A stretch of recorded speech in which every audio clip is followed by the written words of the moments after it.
Serena's not a Sailor Scout, she's a Failure Scout. Hey, I'm getting really worried. Even for her, it's beyond late. Yes, even with detention, she should have been here by now. You try her on the communicator?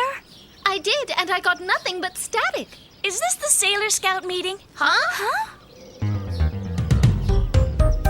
I am in the right place. Who are you? Don't tell me you forgot a handsome cat like me. I'm Mina. Sailor Venus, is that you? You look different. We all do in real life. I didn't recognize you at first. Let's get to it. If your friend Sailor Moon's real name's Serena, she's probably in a heap of trouble. Looks to me like you guys were arguing because she hasn't shown up yet. And she hasn't called or anything? Serena can be a major flake, but this time I've got a really bad feeling. Hey, where are you going? We passed the Starlight Tower and got bad vibes. We should check it out. You guys coming? Uh-huh. Let's go!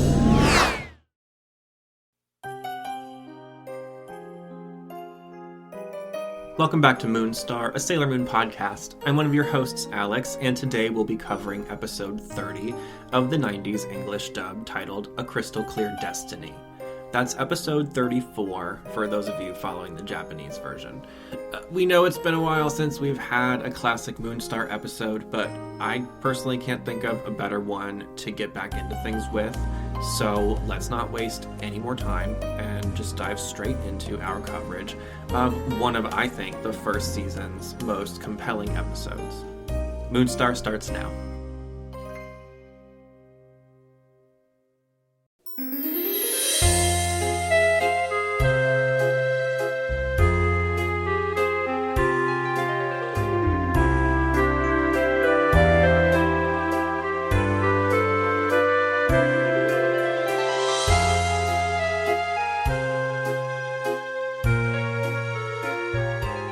Well, I know you have a bunch of stuff to update us on with like interviews and stuff, but before we get to that, I just want to say thank you again for bringing Rhett to the show, because I feel like that was a great conversation we had with him, and I'm really happy with how those episodes turned out.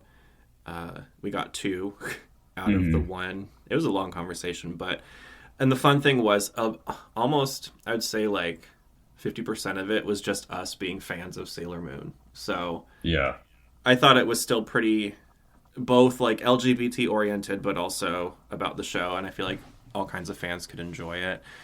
And I also like what we did at the end, because I think it'll be really interesting to hear how that sounds next year to see where we're all at, in that regard.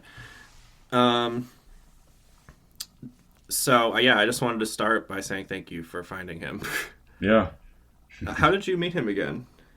Just on Instagram. I saw his account and I noticed that every other like Sailor Moon fan artist that mutually followed me followed him too, and I just hadn't seen his account before, and so I just DM'd him and complimented him, and that's how it started. I guess that's how things go these days. I feel like such an old fogey, because I'm like, you didn't meet him down at the grocery store or whatever? I don't know. Like, it doesn't ever occur to me like, oh, you should DM these people for some reason. Although I guess I did that with Moonlight Justice, so yeah, that's true. Yeah, that's cool though. I love that you just kind of found him accidentally and you're like, oh hey, he's got cool stuff. And for people who want to follow him, the links are in the episode descriptions for the 2 Pride episodes. And the content that I'm watching now is his playthrough of Sailor Moon Another Story, which is fun because I gave him a little tip about how the Mercury bubbles actually work in that game, because it's not clear necessarily. But yeah, so everyone can go check that out. What's been going on with you since we last talked? I guess just the most significant thing is the 2 interviews I did, because I know that the last time we were on here was before I did them, or I don't remember if it was... It was before, because I think in the end of the second part of the Pride special, you were talking about the 300th coming up still. Okay, yeah. So you had your 300th, which we mentioned on the Facebook. Congratulations, by the way, again. Yeah, thanks. Yeah, and so let's start with that one. What was that like?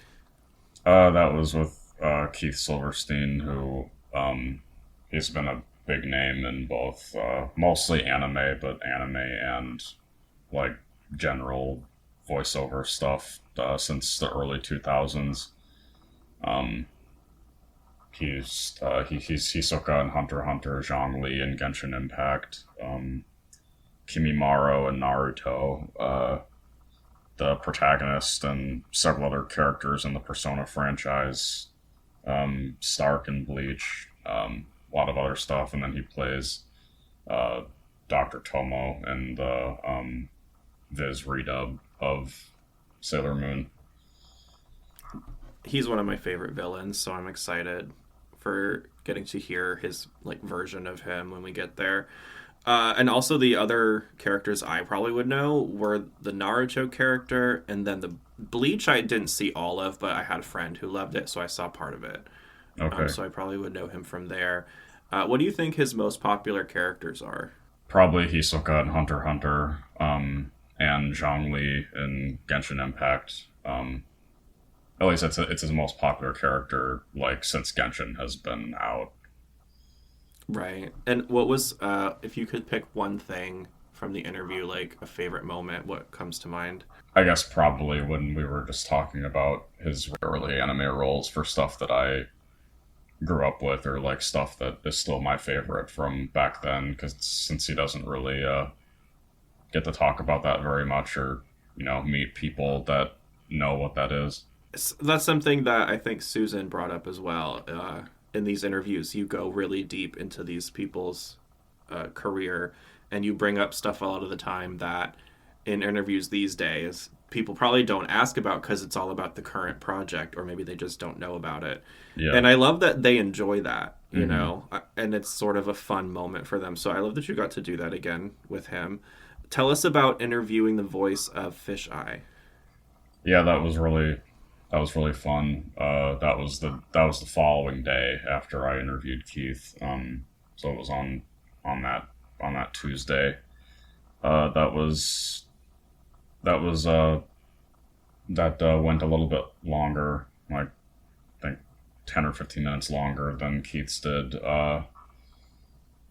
Yeah, that was great. Most of it was, I would say, probably like, I think almost a half hour of it, or like 25 minutes of it, was about Fisheye. And there were several things that he mentioned, but just that, because he's 29, and he said that Supers was the series that he first saw to become acquainted with Sailor Moon back then.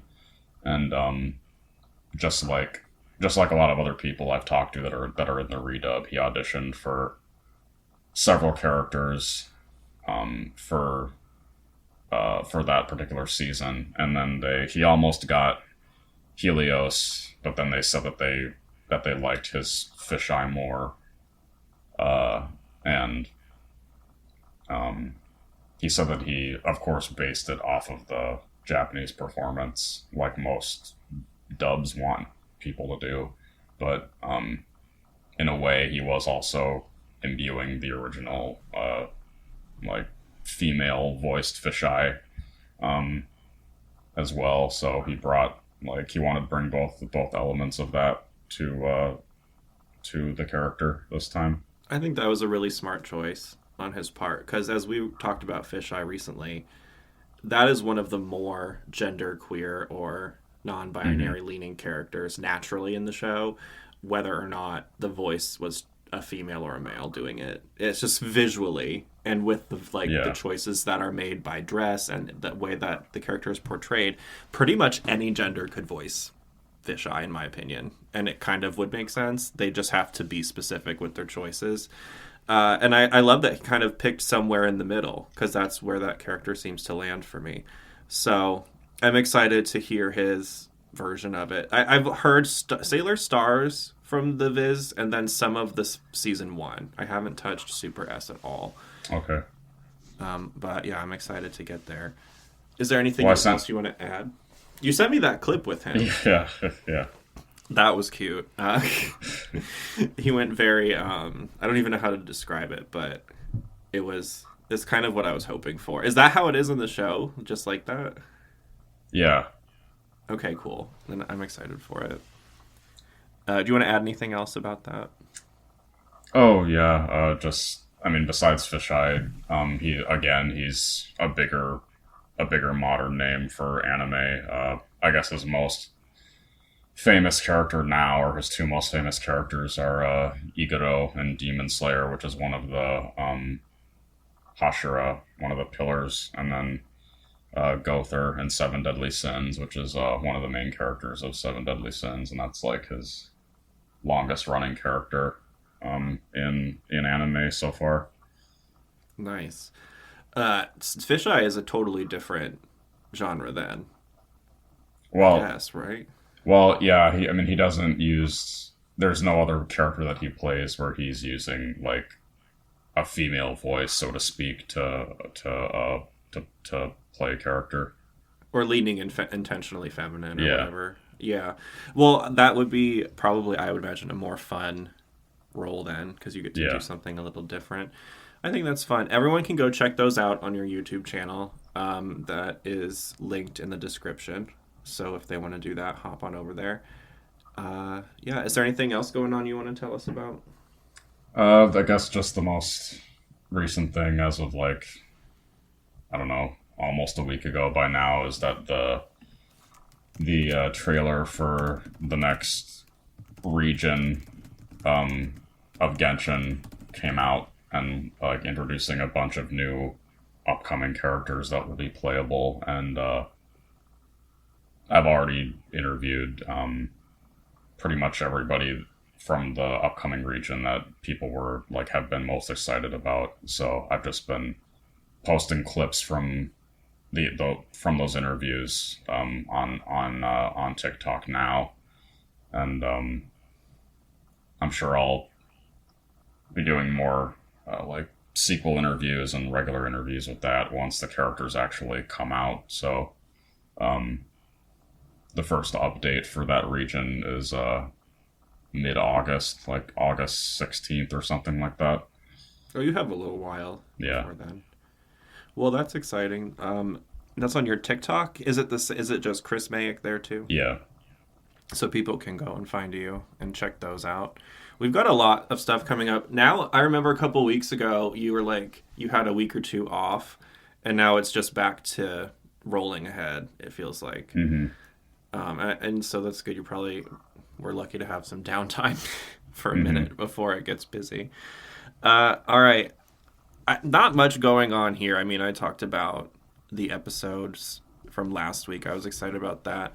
I don't know. I like that the way our show's fan base is building. Yeah. It seems like people are invested in it. And when stuff comes up in the comments that is not positive, they defend it. Yeah. And I thought that was really sweet. But also, just so anyone who's listening knows, let us deal with that. Like, don't feel like you guys have to engage with those people. We just remove it and it's gone.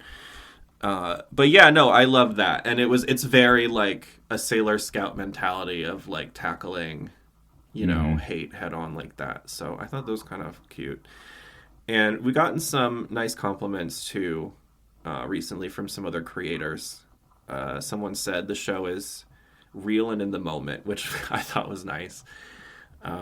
So yeah, it's given me some more confidence to like keep pushing with it even harder and keep, trying to level up the quality and all of that. So the episode we're recording right now is not going to come out for a couple of weeks, but we've got the Venus interview that's Emily Claire Barlow, right? Yep.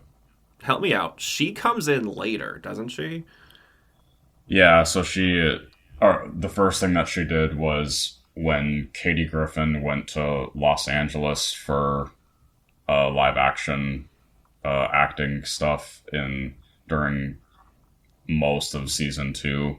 She played Ray, and then Katie came back, and then Emily replaced Stephanie Morgenstern for season 3 and 4 of for Minako. Okay, so that's why, as far as we're concerned, her overall credit is as Venus, but we will talk about her performance as Mars when we get there. Who do we have in season 1 for Venus? Stephanie Morgenstern. Oh, you just said her name. Did you ever interview her? No. Okay, is she one that's hard to get a hold of? Yeah, I don't think that she's really, like, on social media and stuff. She's done some panels of, like, the original cast at cons before, but she's only done, I think, like, 2 or 3, maybe. Okay. I might dig around to see if I can find any, like, interesting audio clips of her to throw in there, but we are going to drop Emily's interview because it is, you know, the Sailor Venus credit, and as we're meeting these characters, I want you guys to hear those, so that's going to come out this week, and then we have the Kaosu Studios special coming out after that, and then this one will come out. So we're ahead of schedule for now, which is nice. But watching this, I also realized, like, we kind of hit this, I don't know what you want to call it, but, like, these set of episodes where we're not covering the show itself at a good time, because picking up where we are with A Crystal Clear Destiny, it's sort of like the end of this arc, but it's like the finale. It's like a mini finale almost. You know what I mean? Mm-hmm. So I feel like we kind of had the, you know, cliffhanger at the right moment. Are you ready to get into it? Yeah, I was just wondering when did you want me to, or like, did you want to do the card captor Sakura thing before or after this? Let's do it right at the end, so when I'm editing, I can just chop off the audio from that. Okay. Today on Sailor Moon, the stakes couldn't be higher as Tuxedo Mask goes one-on-one with Zoisite. Winner takes all the rainbow crystals, but the evil minions double-cross us, and all the crystals fall under the power of the Negaverse. Can we possibly survive? Just stay right there, and I'll show you. So in Deke, it's called A Crystal Clear Destiny. What's our Japanese title?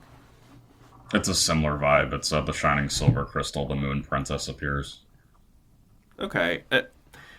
Something I'm already noticing that I wish they wouldn't have done is, like, their titles are very spoilery. Yeah. And I'm like, and I was noticing that when I took the screenshots of the Sailor Uranus and Neptune episode to post this week, because we talked about it last time. And that one, the Japanese title is literally just like Sailor Uranus and Neptune die. And you're like, oh, okay. I guess I know what's happening today. Like, I don't get it. Why they... Is that typical for anime? Yeah, I think so. I don't understand that because I like to maintain a mystery, but whatever. This one's not so bad, though, because we kind of knew, you know, what was coming. Mm-hmm. This episode opens in a way that we haven't really had before. What was the first thing we see? Well, it's the very tail end from last episode where the girls split off from after officially meeting Venus, and then Artemis says that they've been investigating a certain area, and then it cuts to Beryl and Zoisite and Kunzite, and Beryl tells Zoisite that he should battle Tuxedo Mask for the remaining rainbow crystal that they have. Oh, really? That's what she says? Yeah. It's different in the English a little. Thanks for saving us, Sailor Venus. No problem. I'm just really excited I'm finally getting to meet all you guys. Wow, Sailor Venus in the flesh. This is major cool. We'll be a super team. Oh, hey, are we glad to have you. Yes, now we're finally a full-fledged team. The Sailor Scouts. Enough with the warm, fuzzy moments. Time to cut to the chase. Those guys from the Negaverse aren't fooling around. I'm sure they're already planning to strike back big. You guys gotta be ready. Right. Meeting at the temple tomorrow, okay? Okay, gotta book it. See ya. She's in a hurry. She was, like, almost rude. I think she's wicked cool. We do get the scene, like, with the girls and Venus, and we're having still this thing where Sailor Moon is totally dazzled by her. But, Yeah, when it cuts to Beryl and Kunzite, Beryl is basically like, we have a change of plans. I want to bring Tuxedo Mask over to our side. But then she doesn't, like, explain it, really. So it just sort of seems like Zoisite comes up with this plan on her own to challenge him. And I think that's kind of strange. I don't know why they changed it. Also, I thought it was funny when Venus just randomly jumps away. She's just like, bye, and leaves. And, like, Yeah. And then Wraith, or Sailor Mars, was like, that was rude. I thought that was kind of funny.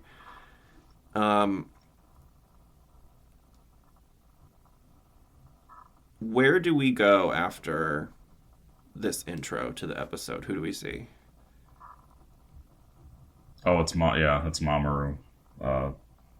Right? It is, with a weirdly ornate doorknob. Did you notice that? No. His doorknob, it's like this antique covered in these fancy designs. It looks like it would be something from a museum for absolutely no reason. Oh. I just thought that was weird. I was like, what is that doorknob? Why is it so intense? But yeah, and what's he doing? His shoulder is still injured from what happened, and you can see in the original version that when he's leaning against the wall, that when he walks away from it to sit on the couch, that it's, I guess, bad enough where there's like blood that is left on the wall. And what color is it? Red? Yeah. They discolored it to be like gray, but they did leave the splatter there. In the English one. They also, I don't think this is in the Japanese. He has like a weird flashback to clips from the previous episode, and the reason I don't think it's there is because it's like superimposed, kind of like the Sailor Says, with a weird like dancing 90s background image behind it. Yeah. I don't think that's in the original. I don't know why they added that. But yeah, so that random part is also in there. And yeah, he walks away and we see the bloodstain, which I was surprised they left it in, but it sounds like they just changed the color of it to get away with it. Yeah.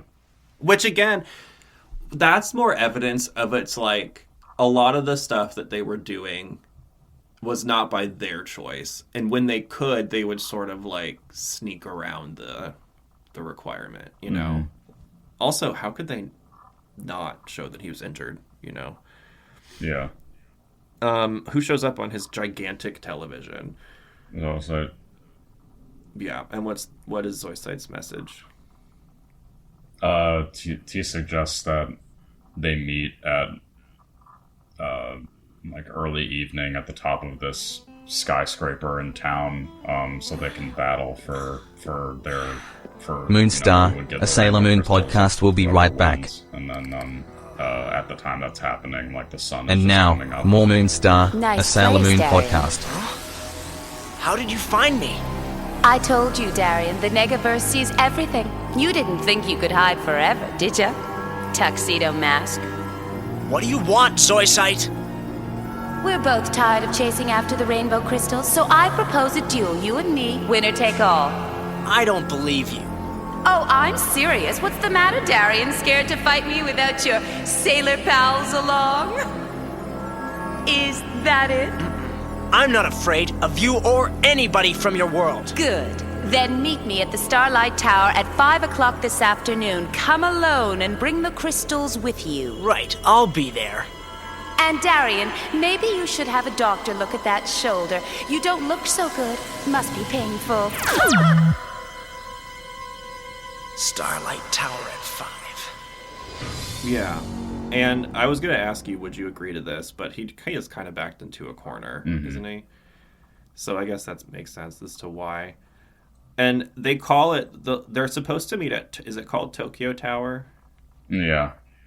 They call it Starlight Tower, which, whatever. I don't know why that was necessary. Oh, because they were like trying to make it so they weren't in Japan somehow.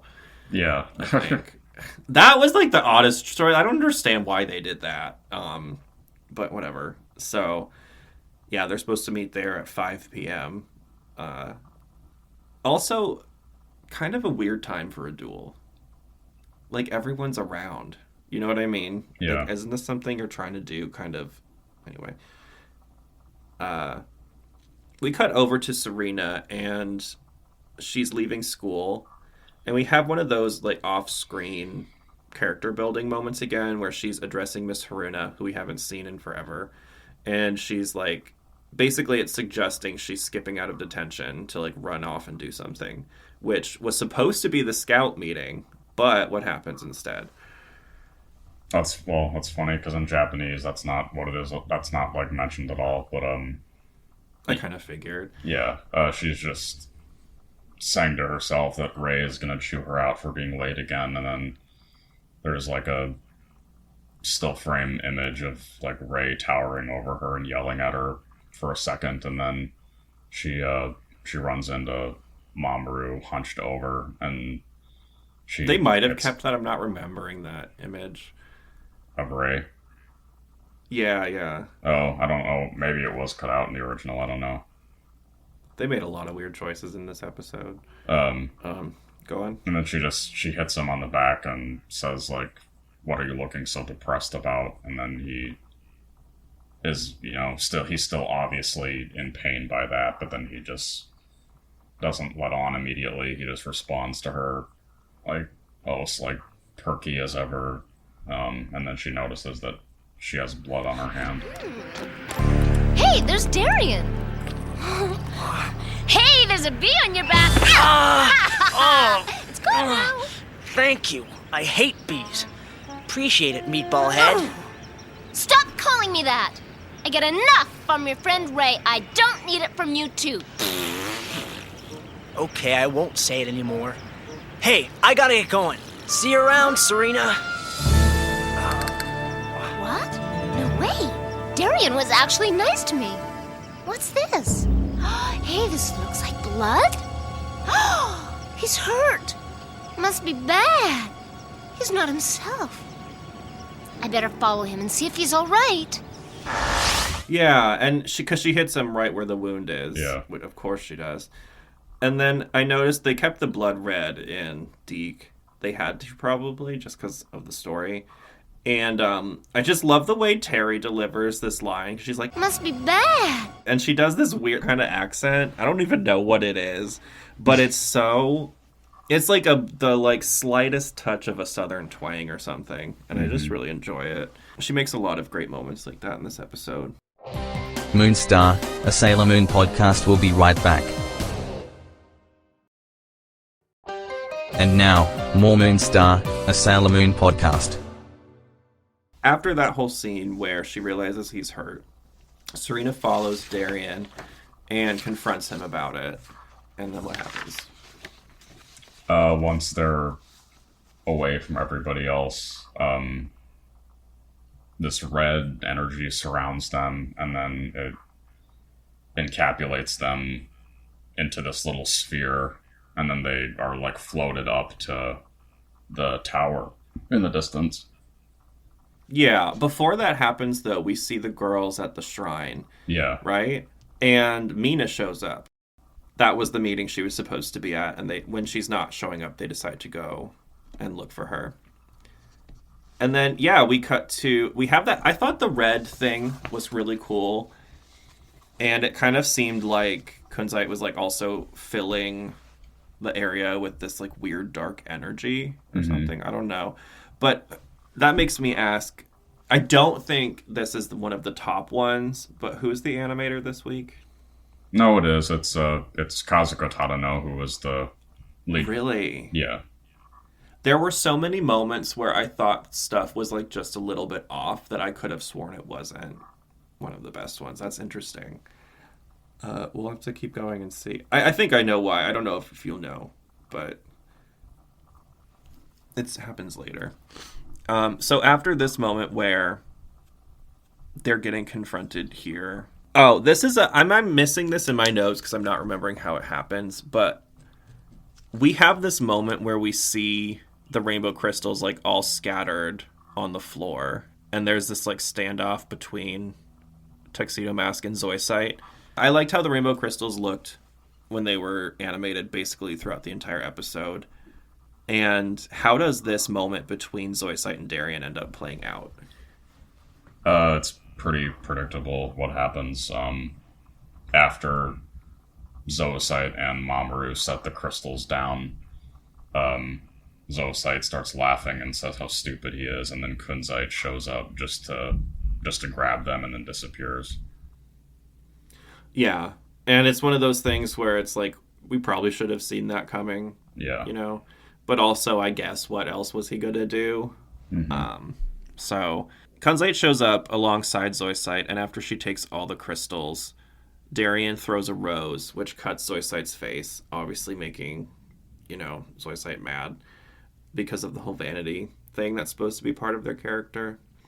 And Serena shows up, and then her and Darien start running from these, I guess they're ice attacks, right? From Zoisite? Yeah, like the entire floor just turns ice and frost covered, and the icicles start. They're sharp. They're really sharp, and they start raining down, and they have to run to get to the elevator, and then part of that floor breaks away and crumbles away. I thought that was kind of random, because we've seen Zoisite mess with fire and cherry blossoms, but never use ice before. Yeah. And I guess I'm trying to figure out, 'cause I think I'm trying to place what each general's powers are mentally. Does that make sense? Like, Jedi absorbs people's energy, has monsters, and then can, like, I don't know what, telekinesis, I guess, is the plane thing. Yeah. What does Nephrite do? Well, Nephrite had, like, energy blasts for, like, whenever he attacked anybody. Oh, that's right. He had kind of, like, these dark energy abilities. The dark energy thing is kind of Kunzite's thing, too. He has, like, he has some kind of a weapon later, I think. Yeah, that sounds so right. I guess that makes Zoisite kind of their magician, if you want to call it that. because he seems to be able to just kind of do all the different elements, basically. Yeah, and disguise himself. Yeah, like, we don't see him use thunder, I don't think, but he probably could, I guess. I don't know. I think that's kind of interesting. It makes Zoisite's character a little more unique in the fact that they have so many different abilities, too. I think that's kind of nice. During this part, we hear some thoughts from Serena, in the Deke one anyway, about how they're not after her. She thought they would be. She's surprised they're going after Darien. I don't know if she addresses that or not. No, I don't think so. No, this is probably something they added. And then now we're at this, like, famous elevator moment here. Before we get to that, it cuts away to the other scouts trying to figure out what's going on with the tower. Who finds them? Oh, who finds what? Like, who figures out, like, everything? Like, where they are and what's up? Oh, Ami uses her computer thing. Her visor. Yeah, and then, pinpoints where exactly they're located. I don't see any way in, guys. Mercury, can you do a computer scan?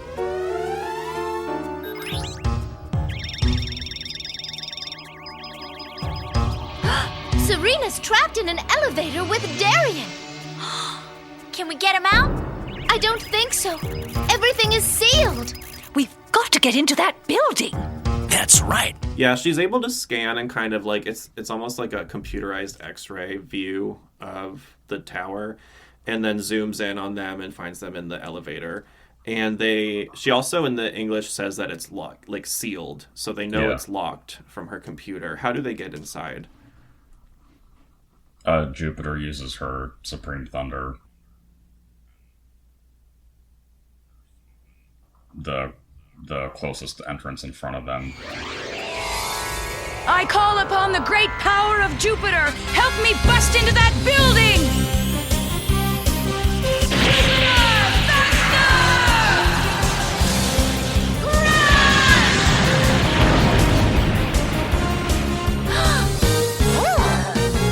Nothing like the direct approach. Hurry before it's too late. And the other girls are kind of, like, shell-shocked about that, and then they all run in. Right? Do you like when they do that stuff? Yeah. It's one of my favorite things is whenever they use their abilities on, like, not a monster.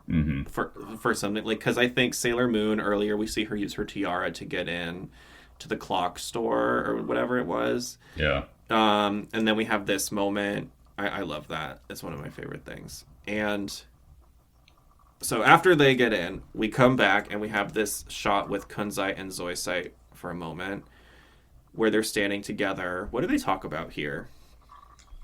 It's Kunzite says that you should go. It's pretty much just him telling Zoisite, like, you should get back at them for injuring your face. So he's encouraging her. Yeah. Okay. Or him. In the English one, he's basically warning Zoisite not to get too carried away with revenge, which is actually better advice, in my opinion. So I like the way they changed it. What's going on in the elevator here? What are Serena and Darian talking about?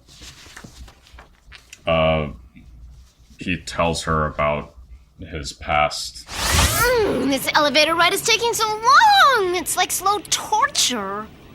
Darian, why are you after the rainbow crystals? Oh, I'm sorry. I guess that's pretty nosy of me, huh? I want to know who I am. Huh? You see, my whole life I've never known who I really am or where I come from. I mean, I'm not even sure my real name is Darian. I was orphaned in a terrible car crash when I was really young. Complete amnesia, no memory whatsoever. And he doesn't have any known relatives, so we better arrange for an orphanage. Who am I? I don't remember. Darian? Darian. Is that my name? I lived at the orphanage till I could get a job. It never bothered me much till I kept having this recurring dream.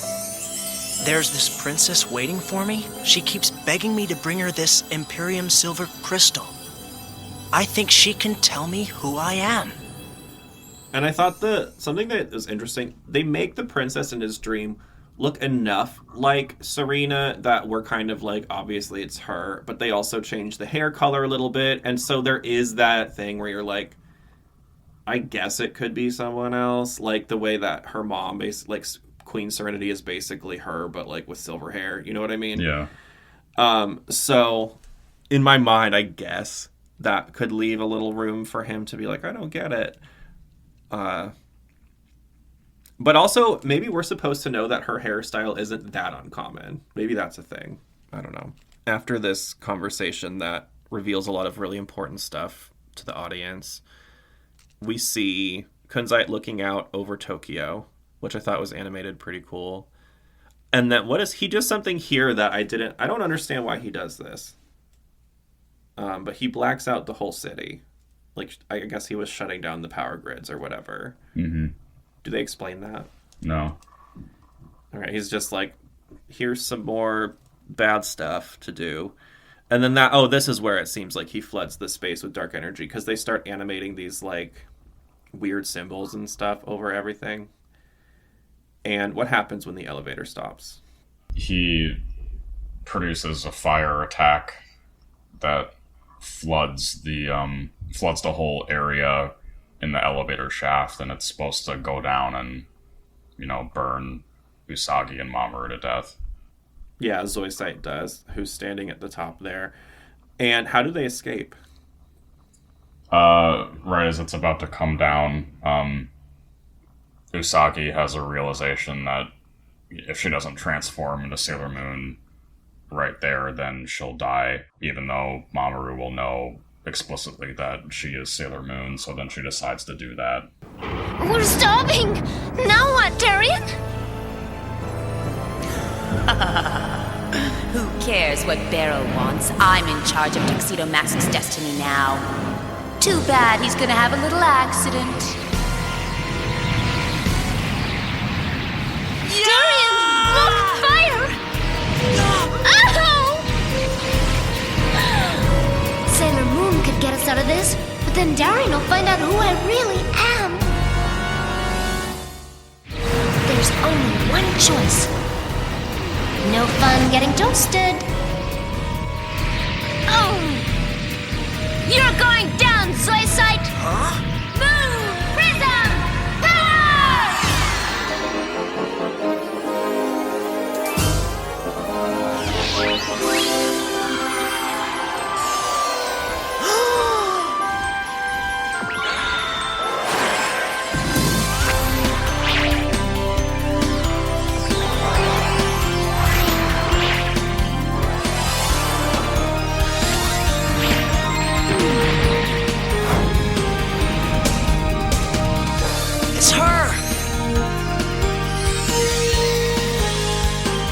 Tina Sailor Moon!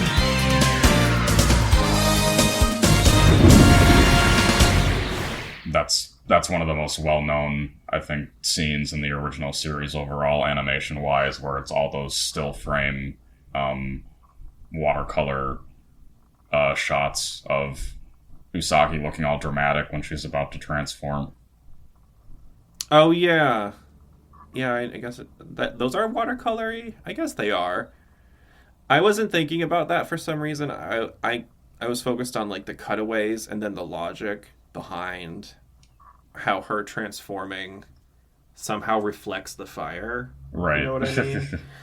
That always bothered me when I was younger. Now I think I get it to where, like, we've had a lot of evidence of this at this point, but their powers, a big part of it is they do what they need it to do when they need that. Yeah. That's kind of part of what being a Sailor Scout is.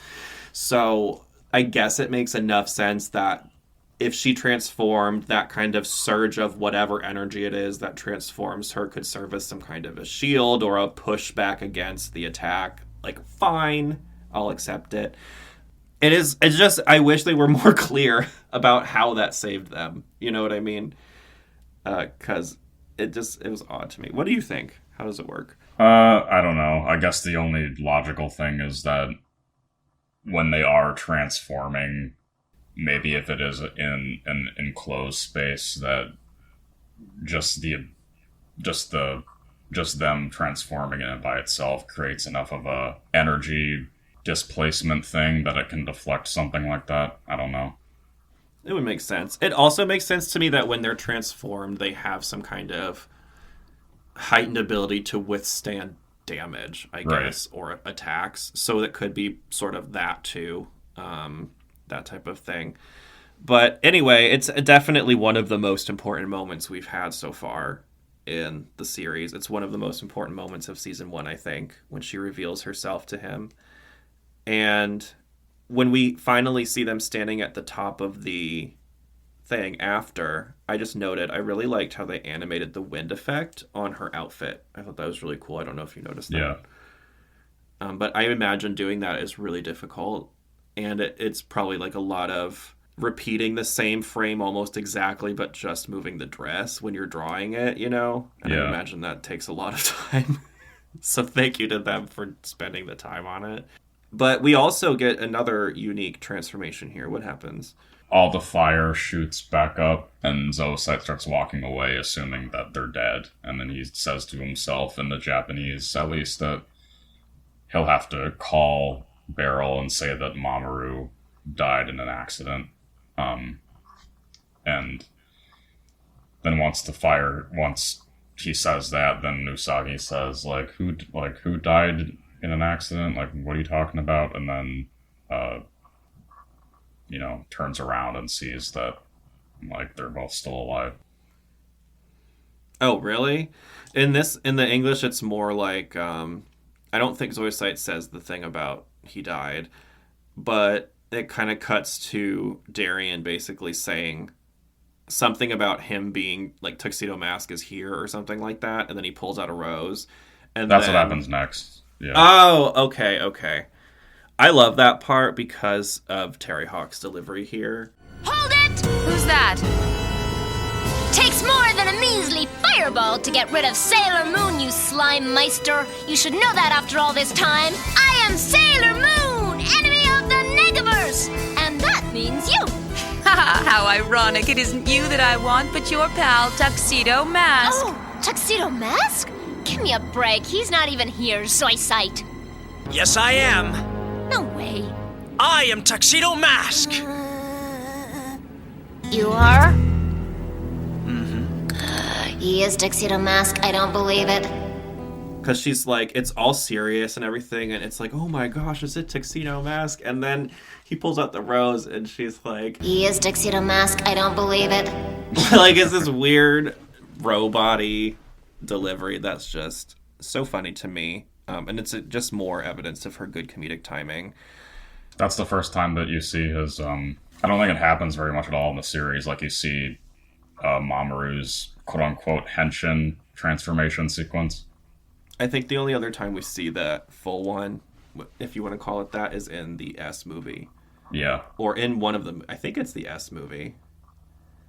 But I know that he does transform in 2 other instances that I can think of, but it's more like there's the one where he's on the street and it kind of like takes him over, and then there's the one in S where the wind blows and he's like suddenly Tuxedo Mask. But yeah, no, this is one of those really unique moments. What do you think of his transformation? It's cool that they added that for his character as well, and I like as it's happening that his body is this cool like kaleidoscope color, and I like the giant rose background that happens when it's done. Well, cranky old Darian, my dream hunk. This is gonna take some adjusting to. I agree with that. I wish it would have had more to it a little, and I wish he would have started with less on.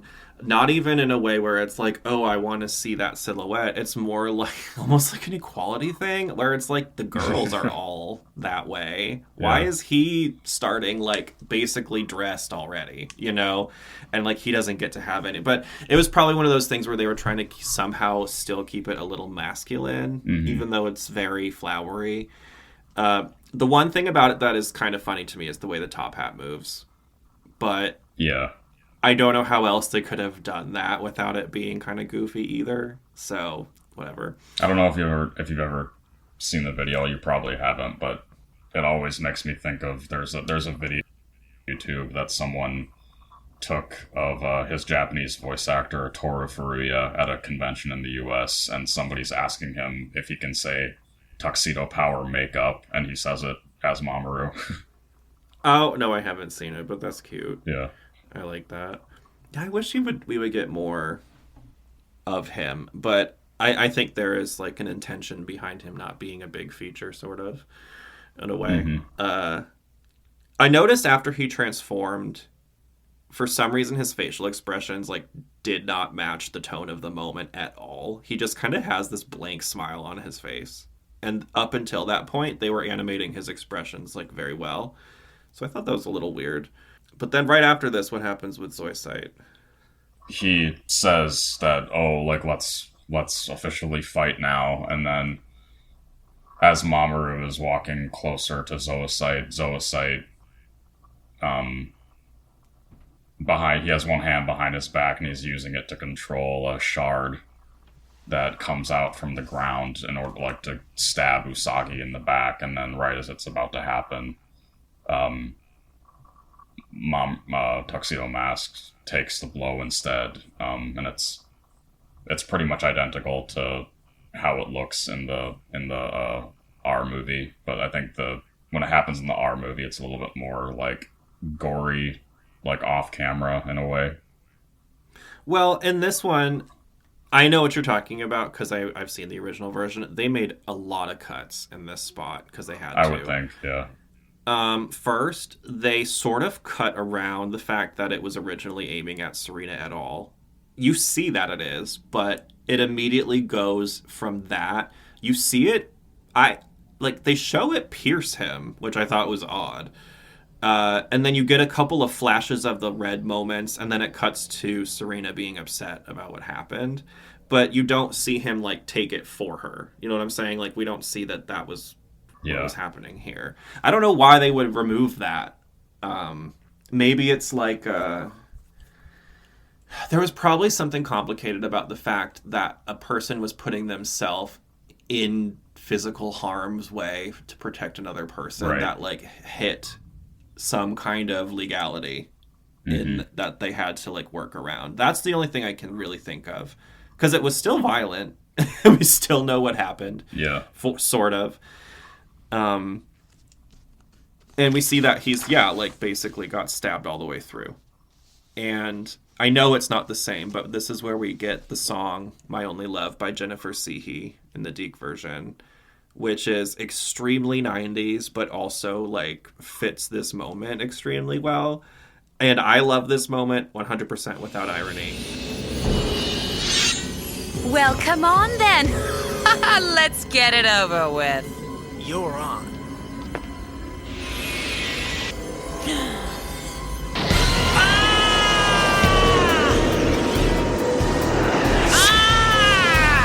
out!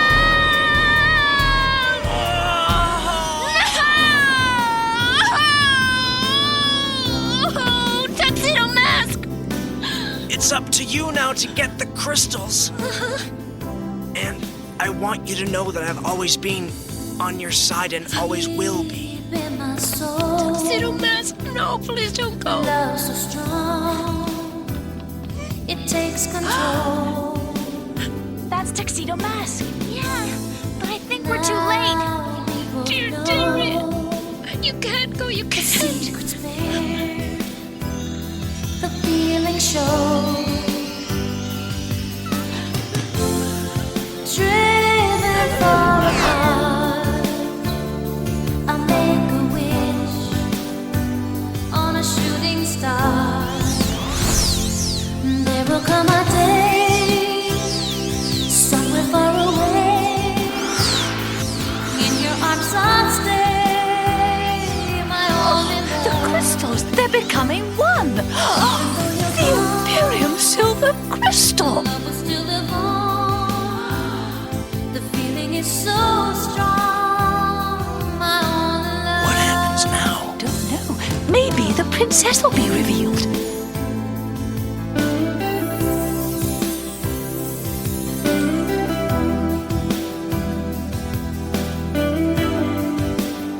It's Sailor Moon. She's the Moon Princess. Who'd have thought?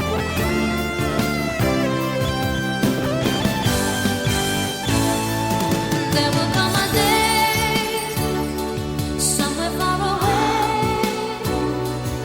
In your arms I'll stay. We finally found her, Artemis. And about time.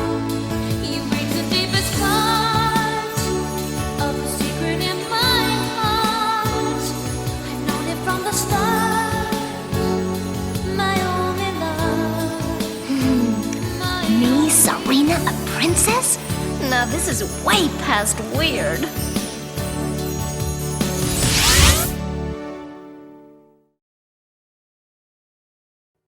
And now, more Moonstar, a Sailor Moon podcast. What is the music here for Japanese? I didn't look up to see what the song is, but it's really nice. Like the insert song in Japanese too. Did they do something with vocals, or did they just do like an original soundtrack? Oh no, it's vocals too. That's what I thought. Like, I thought they would do something special here. I'm going to see if I can figure out what that song is, and we'll give you guys a little bit of both so you can see. But, yeah, and this moment is one of the first times we have a big emotional, like, heart-wrenching, oh my gosh, is he going to make it with any of the main characters, like the main cast, and the first one being Tuxedo Mask. What is your take on this scene overall? It's done well. It's very cinematic. The way that everything happens. I do like too that the episode ends the way it does, because that doesn't happen much with Sailor Moon. Like, it only really happens in very important episodes like this one. So I think it's well done. How did they end it? Oh, it's probably the same in English. Like, it ends with you see Usagi transform into Princess Serenity, and then her face fully, and then that's how it ends. I wasn't sure, because I thought maybe they did another, like, freeze frame on something. Oh. And that if they did, like, you know what I mean? Like, the art within an art moment. Yeah. But they didn't do that. And no, I do like how it ends. Let's talk about that transformation, though, real quick. I swear it's like this in the Japanese version, too. But it's, like, very chopped together. And there's this moment where it's like you see her sort of slowly spinning. You get a jump cut to some weird swishy moment with her dress. And then another jump cut back to, like... It doesn't make any sense. Is it like that? I think so. Yeah. That drives me absolutely bananas. Because this is one of the most important moments in season 1, and they spent all this like time and energy on other things in this episode, like animating the cool fire, animating her little dress swishing in the wind, and they couldn't figure out how to make one fluid motion out of this. Like, I don't know why, but it's always driven me absolutely crazy. And I thought it was a Deke thing the first time I saw it. And then when I saw it in the Japanese one, I was like, are you freaking kidding me? Like, this is just as bad? So, yeah, I'm surprised you didn't mention that. Did you never notice that? I don't know. I just didn't think it was, like, that significant. I find it so jarring. It's like, imagine if in the middle of her regular transformation, they randomly cut and pasted like 7 frames from a different transformation from a different season for absolutely no reason. Like, it would be that jarring, at least to me. You know what I mean? Because it's just like the way the movement is happening completely changes all of a sudden. And then the camera was sort of panning a certain way, and then it's not anymore. And then suddenly you're on her face. I don't know. I think it might be just... I think it's the fact that it's so important. That is why I'm, like, stuck on that detail. Because I'm like, that was supposed to be so cool. And then it was kind of like... Yeah. I don't know.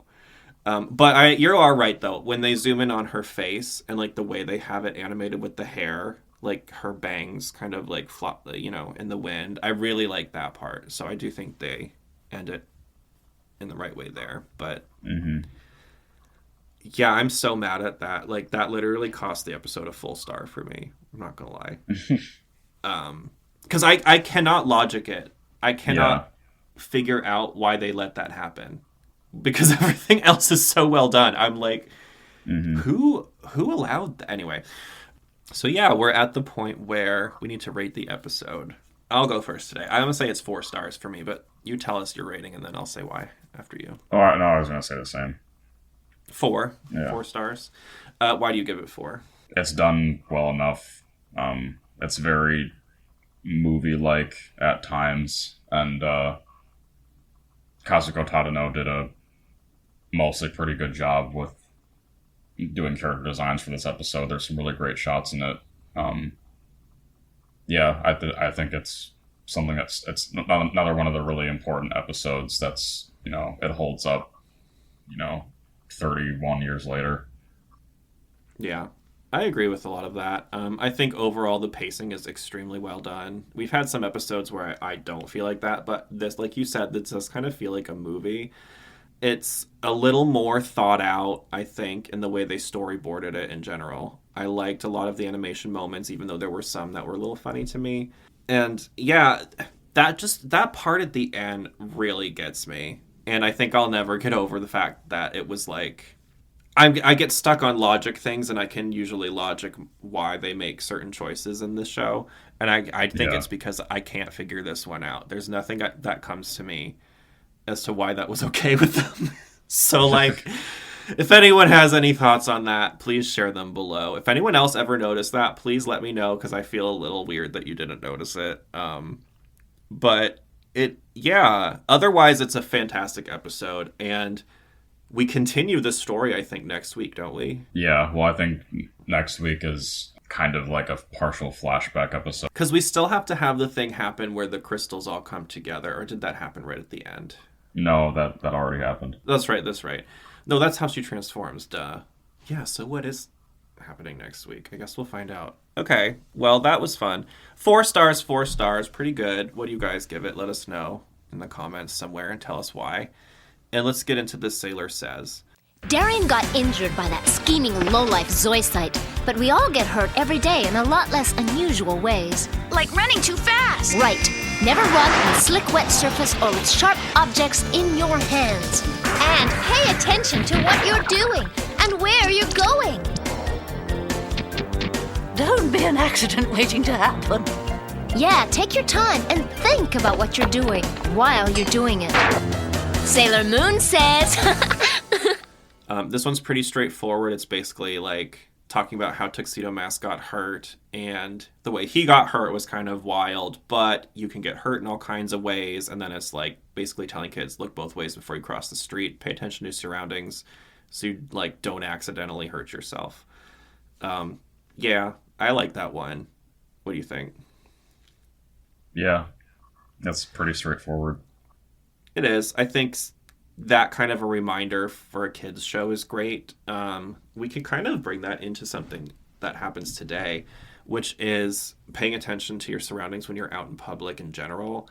And the reason I think it's sort of a good thing to talk about for adults is most of us don't realize how much we are not doing that, because we are very antisocial creatures, a lot of people, and there are people who put headphones in just so other people won't talk to them. You're constantly looking at your phone so someone won't talk to you. But there are certain times when you don't want to be doing those things, because you should be paying attention to what's going on around you. Let's try to come up with some examples. What is a good time you could think of where you might not want to be distracting yourself? I can say it for me too. Whenever you're, if you're in a big city and you're alone, no matter what time it is, but especially at night, like that's something that you want to be aware of, that you're paying attention to. Yeah. Well, even if you have a friend with you, your friend's probably on their phone. So take it upon yourself to be the one that's like paying attention. If you're walking home after being out or whatever and it's late, pay attention. Are cars following you? Is there someone weird walking kind of close behind you? You know what I mean? Like things like that you kind of want to be aware of. And if your face is stuck in your phone or whatever, you're probably not going to notice it. Mm-hmm. Yeah, I think anytime, if you're someone who exercises outdoors, it's great to listen to music, but I don't think you should have it so loud that you can't hear what's going on around you. You know what I mean? Yeah. Like, if you're exercising in a gym, whatever, but if you're running down a path in, like, the woods, even if it's not to deal with another person, if you don't want to run up on a bear or what, you know what I mean? And, like, not be aware of it. Yeah. So, yeah, I think there's a lot of situations in this day and age where we could all stand to be a little bit more cognizant of what's going on around us, whether it's for like a big reason, like you don't want someone to attack you, or just like maybe I should not accidentally walk into an open manhole, or whatever, whatever it is. Do you want to add anything about that? No, I guess that's good enough. Yeah, there's nothing too exciting to say about that one. Well, that's where we're going to end the show for today. That's it for this week's episode of MOONSTAR, a Sailor Moon podcast. What rating would you give A Crystal Clear Destiny? Be sure to let us know in the comments wherever you're listening. We love to see it. Also, please be sure to comment about the whole princess transformation dress animation issue so I feel seen, please. I think I don't know, it's just always bothered me, so I need to know someone else has noticed it at least. All of MOONSTAR's creative projects are still underway and recruiting. Please check today's episode description for links if you are a voice actor, artist, animator, game developer, or just a jack of all trades that wants to contribute to the production of more free Sailor Moon fan content in any way. For more of Chris, you can find him on Instagram and YouTube under his name, Chris Mayek. That's ChrisMayek. For more of me, Alex, you can find me on Instagram under Alex Summers, SFE. Be sure to follow MOONSTAR, a Sailor Moon podcast, Facebook page to stay up to date with all things MOONSTAR. Also, bookmark moonstarpod.com for free bonus content. And as always, MOONSTAR, a Sailor Moon podcast is brought to you in part by Sailor Moon Video. Shop authentic Sailor Moon VHS and DVD straight from the 90s today at www.sailormoonvideo.com. Use offer code MOONSTAR for 15% off your order.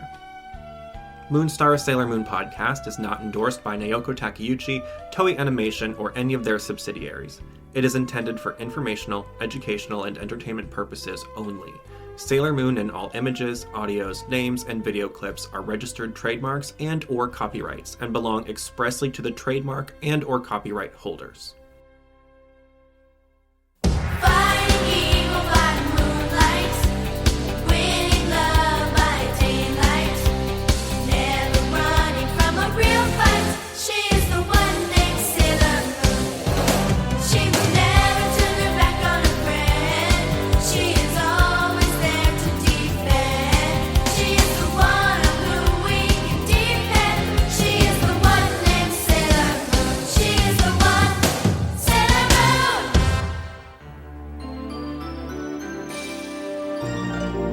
week.